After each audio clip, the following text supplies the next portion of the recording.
நமோ நாராயணா. பக்தர்கள் அனைவருக்கும் நமஸ்காரம்.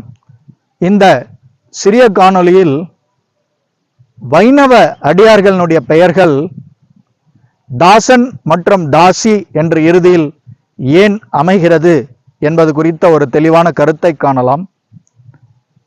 பஞ்ச சமஸ்காரம் என்று அழைக்கப்படும்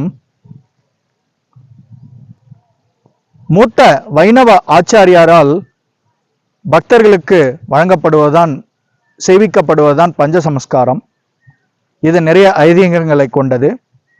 அந்த பஞ்ச சமஸ்காரம் பெற்ற பிறகு அவர்களுடைய பெயர்கள் இறுதியில் ஆண்களுக்கு தாசன் என்றும், ஆண் பக்தர்களுக்கு தாசன் என்றும், பெண் பக்தர்களுக்கு தாசி என்றும் பெயர் சூட்டப்படும்.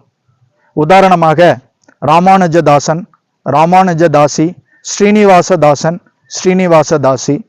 இது போன்ற தாசன் மற்றும் தாசி ஏன் இறுதியில் அமைகிறது என்றால், இந்த தாசன் மற்றும் தாசி என்ற வார்த்தைகளுக்கு உண்டான பொருள் பகவானுடைய பக்தர்கள், நித்திய சேவகர்கள். ஆம், அவர்கள் பகவானுடைய பக்தர்கள் என்பதை உணர்த்துவதுதானே தவிர வேறு எந்த பொருளும் இங்கு தவறாக கருத்தில் கொள்ளப்படக்கூடாது.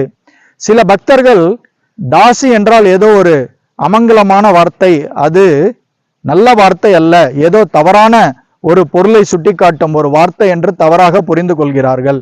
நீங்கள் வலைதளங்களில் தேடினாலே இந்த வார்த்தைக்கு உண்டான அர்த்தம் தாசன் மற்றும் தாசி என்றால் பகவானுடைய நித்திய சேவகர்கள், அவருடைய பக்தர்கள்.